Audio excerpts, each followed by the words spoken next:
The Halloween franchise was never meant to be a franchise when John Carpenter decided to make a 300 grand film about a killer who stalks babysitters back in 1978. Since then, we have been treated to a bunch of sequels, reboots, reimaginings, going off in different timelines and exploring sometimes bizarre themes. It's been interesting to watch the progression of the franchise over the years and see each director's interpretation of the iconic Michael Myers and his never-ending lust for murder.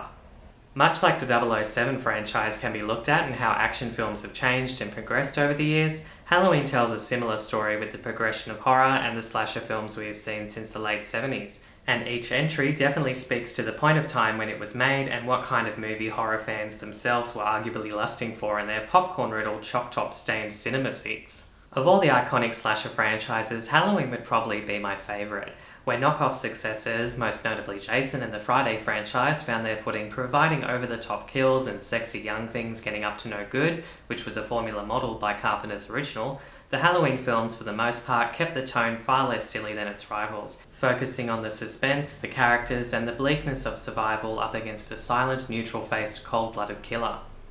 Whilst I acknowledge the franchise did sometimes steer into very silly territory, it has mostly kept that iconic bleakness and terror intact over the years that helped it stay relevant for over 4 decades.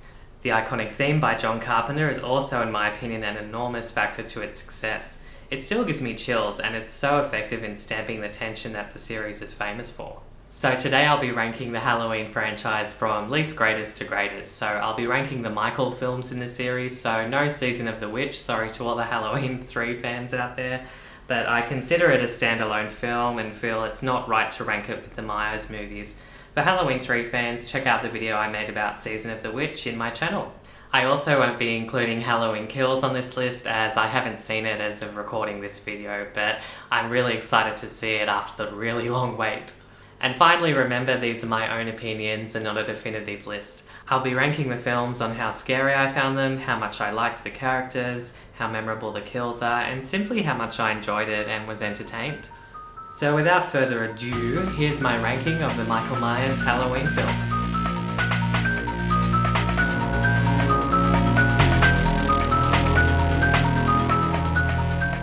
Number 10 is probably not a massive surprise, Halloween Resurrection. I'm not going to dwell on this entry for long because I know it's not high up on anyone's list, but for me it's just more silly than scary. It starts really well with a genuinely engaging bookend to one of the Laurie Strode timelines and even has hints of director Rick Rosenthal's other Halloween entry, Halloween 2. But after the film quickly dispatches of Laurie, it turns into a movie that often feels like a horror movie capitalising on the found footage trend made famous by 1999's Blair Witch Project and the beginning of the internet live streaming craze. The ideas are neat, but they don't really gel together in the Halloween franchise for me. It often feels like the studio had a random horror script and just decided to write Michael, Laurie and Haddonfield in there. Michael feels so out of place that by the time Busta Rhymes is karate kicking him out the window, the movie loses the credibility and any quality it could have had they taken the idea of Laurie in the mental asylum further. Instead we get silly characters, cheesy jump scares and moments like Deckard navigating Sarah through the Myers house, which don't really work here. I feel that if the main plot was a different horror film without Michael Myers, it might have worked much better and the silliness of it all wouldn't have felt so out of place. There are pluses in the film. Bianca Kuglik gives a good performance as final girl Sarah, and as mentioned, the opening of the film is by far the best part with some genuine tension and a great performance by Jamie Lee Curtis. Number 9 is Rob Zombie's Halloween 2. When I took my partner through the Halloween series and we got to this entry, he got me to turn the movie off about 10 minutes in when Octavia Spencer gets brutally butchered in the film's opening dream sequence. That reaction is definitely a testament to what Zombie brought to his interpretation of Myers and Halloween. In stark contrast to the original's lack of gore and violence, Zombie amps up the violence to levels never seen in the franchise and not seen since. By 2009, horror was at the peak of the torture porn phase that was championed by films like Saw, Hostel, Wolf Creek, and Zombie's own The Devil's Rejects and House of a Thousand Corpses. And I respect Zombie as a filmmaker, particularly his visual style and very effective use of lighting. What brought Halloween 2 down for me was the decision to make the characters of Laurie and Loomis so unlikable for the majority of the film. Again, I get what Zombie was going for, but for me it just made the movie so hard to sit through, having to listen to these iconic characters being so awful to the people around them. And Michael himself is a bit less creepy and just presented as a brutal sadist. The remainder of the characters are a bit unmemorable, with the notable exception of the fantastic Danielle Harris as Annie, who has the only death scene worth caring about. As a Rob Zombie movie, it's okay. His visual style, all the scenes with Mrs. Myers and the White Horse look cool, and the production design is sharp. The kills are brutal and visceral if you're a gore fan, and although it isn't as chilling or effective as his prior effort or his much more praised film The Devil's Rejects, Zombie stamps his style on it. Unfortunately for me, it was just a bit of a letdown in the Halloween franchise. Number 8 is Halloween 5. This is another case of a Halloween movie with some interesting ideas and decent setups, but just brought right down by weak writing, bland characters, and strange choices. Whilst we get our usual Donald Pleasance Loomis goodness, fun fact, he was supposed to have died in the third act, and again, Danielle Harris at 11 years old carries the film so well in her progression of Jamie Lloyd, who despite being mute for the majority of the film is still a character we care about thanks to Harris' performance. The film makes some major missteps, most notably killing off fan favourite Rachel so unceremoniously 20 minutes into the film and leaving us with possibly the most annoying character of the entire franchise, Tina. Wendy Foxworth should not be blamed for this, as the script and likely misguided direction by Dominique Othen and Gerard makes her out to be so unlikable that it affects the pacing and tension of the film so negatively. The addition of the two dumb cops with the clown music does not help things either. These mistakes overpower the decent sequences in Halloween 5, such as Michael pursuing Jamie through the field by car, and an excellently tense scene as Jamie hides in a laundry chute in the weirdly very different Myers house in Act 3. Unfortunately, the bad outweighs the good too much for me to place Halloween 5 higher in my ranking. Although it has some decent kills and an interesting twist that the following film would have to tidy up, it feels like a dip in quality when you place it next to what came before it. Number 7 is Rob Zombie's Halloween. Zombie was an interesting choice as the director to reboot the franchise after Halloween Resurrection left such a bad taste in fans' mouths. He brings the aforementioned style to his interpretation of the Michael Myers lore, giving him a very Rob Zombie backstory and filling a gap in the tale that audiences had never seen as Michael grows up in the asylum. Surprisingly, this first half of the film is much more compelling to me, and although Michael didn't have to have much of a reason to be an adult serial killer, the development of his psyche is played out really well by the young Dave Furch is interesting to watch, and his conversations with Dr. Loomis, played here by the great Malcolm McDowell, give an intriguing and dismal look into the makings of a psychopath. It's when the film's second half hits and Zombie opts to recreate the look of the 1978 original that the film feels less compelling. His cast is fantastic. Scout Taylor Compton is an empathetic Laurie before her character goes completely nuts in the sequel with Loomis, and I know I've mentioned her a lot already, but Danielle Harris as Annie is a great addition and one of the highlights. Horror vets such as Brad Dourif, Udo Kier, and Dee Wallace also pop up in supporting roles and inject further quality into the film. Perhaps if Zombie had focused the film more on his own ideas and less about rehashing Carpenter's original, albeit not to the extreme we saw in his sequel, we might have had a masterpiece, and although that second half is still entertaining and tense at times, it doesn't help the film stand among the best in the series. Number 6 is Halloween H2O, 20 years later. The first soft reboot of the franchise, H2O disregards everything in the timeline after the events of Halloween 2. Although, interestingly, you can see the scissors that killed Rachel in the opening credits. H2O is the Scream era entry into the series, a hot young cast, a bit of meta humour and references, and a welcome Jamie Lee Curtis back after a long absence as Laurie. Her portrayal of Laurie here is pretty great. When she decides to face her demons, grabs the axe and yells out for Michael, that's a fantastic moment. The opening scene with the return of Nurse Marion and a young Joseph Gordon-Levitt is cool and has some neat kills and suspense. The rest of the cast shines, including early work by Michelle Williams and Josh Hartnett, and a bit of comic relief by LL Cool J, which is done much better here than where they went with Busta Rhymes in the following film. I love the addition of Jamie Lee Curtis's mum, the iconic Janet Leigh, and how the psycho theme lightly kicks in as she walks over to the car she drove in that film. And the chase with Sarah is well constructed and one of the series' best. There were a few production issues with H2O, most notably Michael's mask causing a few reshoots and moments that couldn't be reshot where it's obvious he has a different mask, or famously the CGI mask in the scene with Charlie. Scream's composer Marco Beltrami was brought in at the last minute to redo sections of the film that original composer John Ottman had also done music for, so the movie would sound more like Scream. While I get this from a business standpoint, in retrospect it just adds to the argument that H2O was another Scream clone like many other slashers in the late 90s and early 2000s. And I feel the movie would have felt a lot more original and aged a lot better had the original score been retained. Despite this, in terms of quality and look, the extra budget shows and H2O delivers a much slicker and polished production than the films before it. The climax with Laurie lopping off quote-unquote Michael's head is a fantastic ending, and in many fans' minds, including mine, this is where that timeline ends and should have ended. Instead, because the film was a massive hit, we got the cop-out scapegoat situation and had to see a much more disappointing ending to the timeline a few years later. As a 90s kid, this was actually the first Halloween movie I ever saw. It's definitely a product of its time, but will always have a place in my heart. Number 5 is Halloween, The Curse of Michael Myers. A controversial entry, and a movie like many on this list that has jumped around my rankings a lot over the years, but as I've grown older, watched these films over and over, and my tastes have changed, I found a lot to like about Curse, particularly the way it balances the suspense with the brutalism, something that zombies films aimed for but didn't really get quite right. Again, it's a product of its time, hints of mythology and visceral violence that were reminiscent of films like Candyman, before Scream blew up a year later and the horror genre was once again turned on its head. The behind-the-scenes story of Curse and its infamous producer's cut is also such an intriguing tale, and both cuts of the film, which thanks to the efforts of fans are now both available in the mainstream, have pros and cons.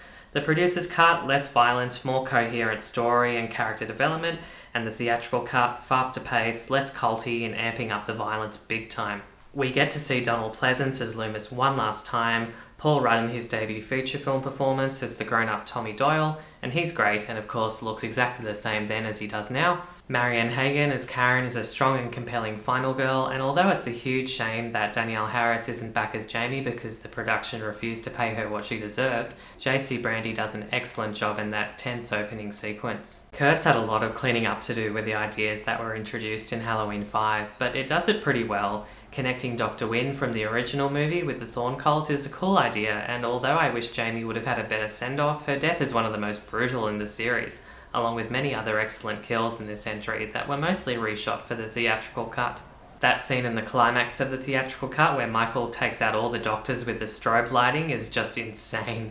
In terms of thrills and pure entertainment, I place Curse higher than many other fans tend to, and I think its style and execution hold up pretty well today and at least make up for some of its questionable decisions. Number 4 is Halloween 2018. I, like many, was thrilled when Jamie Lee announced she was returning to Haddonfield again, and on top of that, John Carpenter was returning to produce and provide music after a decades-long absence from the series.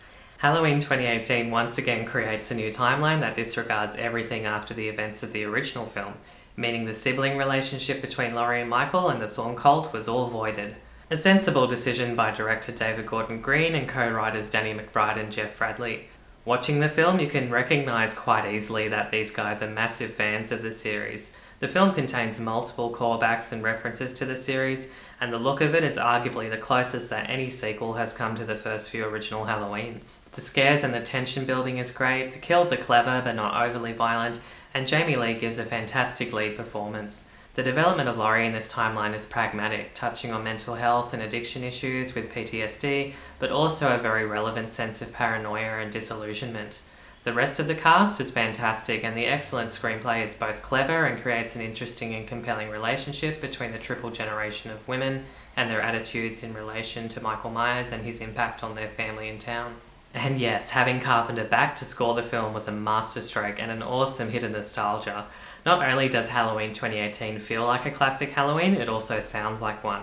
I'm very keen to see the remainder of this new trilogy and where it takes us. Number 3 is Halloween 4, The Return of Michael Myers.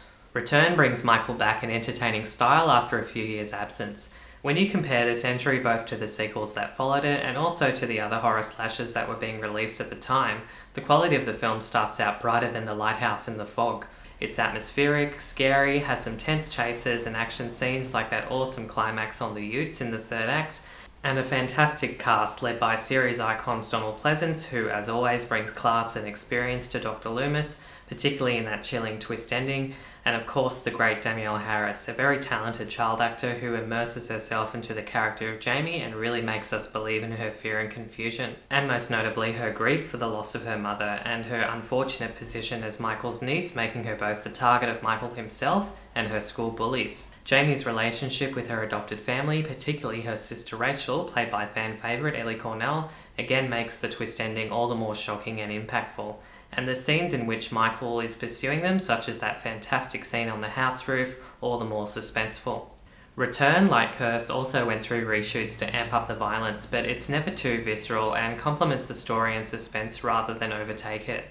All the elements of a successful 80s slasher add up to make Halloween 4 a standout and one of the most enjoyable, creative and entertaining entries of the series. Number 2 is Halloween 2.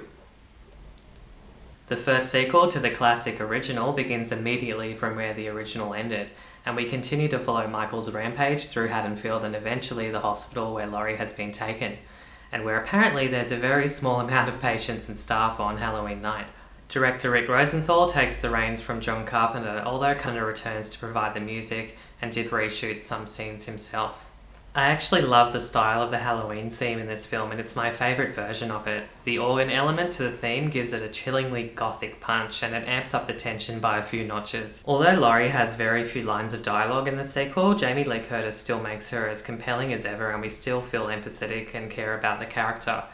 I love how Curtis has managed to bring such contrasting facets to her iconic character in every different sequel she's appeared in. It's made the concept of the differing timelines of the series all the more interesting. The best entries of the franchise have some killer chase scenes, and this one is no exception, with an edge-of-your-seat pursuit of Laurie through the hospital and outside in the car park until Laurie reunites with Loomis and we are led into the explosive finale. I really love the moment of the chase where Laurie is stuck at the lift as Michael gets closer. I'm sure when people saw this in cinemas in 1981, they were hiding in their boxes of popcorn. In the build-up to that excellent third act, we get some great tension building, effective scares, and some gnarly kills. By 1981, many Halloween slasher clones, like Friday the 13th, had been released and contained a higher level of violence that audiences were arguably demanding. The kills in this sequel were far more violent and less implied than the original, meaning the quality dips a tad, but is still a cut above the other slashers of that time. Some very memorable kills, including Mrs. Owl's blood being drained and Karen being boiled alive in the hot tub. Halloween 2 is a great companion piece to the original and retains that low-budget voyeuristic vibe, but also goes off in new and interesting directions which would shape The Shape and the series that followed. And number 1, did you expect anything less, is John Carpenter's Halloween. It's likely no surprise to anyone that the original is my favourite. It is, after all, one of my top 5 favourite films, and a movie I have countlessly referenced in my own short films over the years. Halloween didn't exactly invent the slasher genre, and itself owes a lot to films like Black Christmas, Psycho and Peeping Tom, but it did begin a new wave of horror in the mainstream that would at least dominate cinemas in many different forms throughout the 1980s, and then be a massive inspiration to Kevin Williamson and Wes Craven's Scream in the late 90s, which itself revitalised the slasher genre at the time and became a classic all its own. Carpenter was limited in resources filming Halloween, but the iconic producer Mustafa Akkad was intrigued by the notion of a killer stalking babysitters, so he gave Carpenter a shot, and what eventuated was a scary, well-written and well-performed horror masterpiece, which arguably still holds up today and is still the standard to which many filmmakers and their critics hold in modern horror. Carpenter shows very little blood and gore. The majority of it is brilliantly put on display in the terrifying opening scene, establishing Michael Myers as a force of pure evil. The remainder of the film is then a masterclass of suspense, shocks and tension, a brilliant display of angles, lighting, musical cues, and intelligent characterization and writing. Jamie Lee Curtis, in her debut film, cements her reputation of the Scream Queen and makes Laurie Strode an iconic character that would follow her into a long and illustrious film career, and the brilliant casting of film veteran Donald Pleasance as Dr. Loomis adds a layer of sophistication and quality to the proceedings. His monologue about Michael is still one of the greatest in film history. For me, Carpenter's original film is not only the greatest Halloween movie and greatest slasher, but one of the greatest films. As I stated, it's one of my favourite films of all time, and I doubt it will ever be outdone in any other Halloween film because its style, its formula, its brilliance in every element, particularly of the horror of what you do not see, is what every horror film should strive for. But for me, the original is the classic and the best. And that's my list of my favourite Michael Myers Halloween films. Let me know in the comments section below what your favourites are, and don't forget to like, share and subscribe to Road to Nowhere Films for more content. And until next time,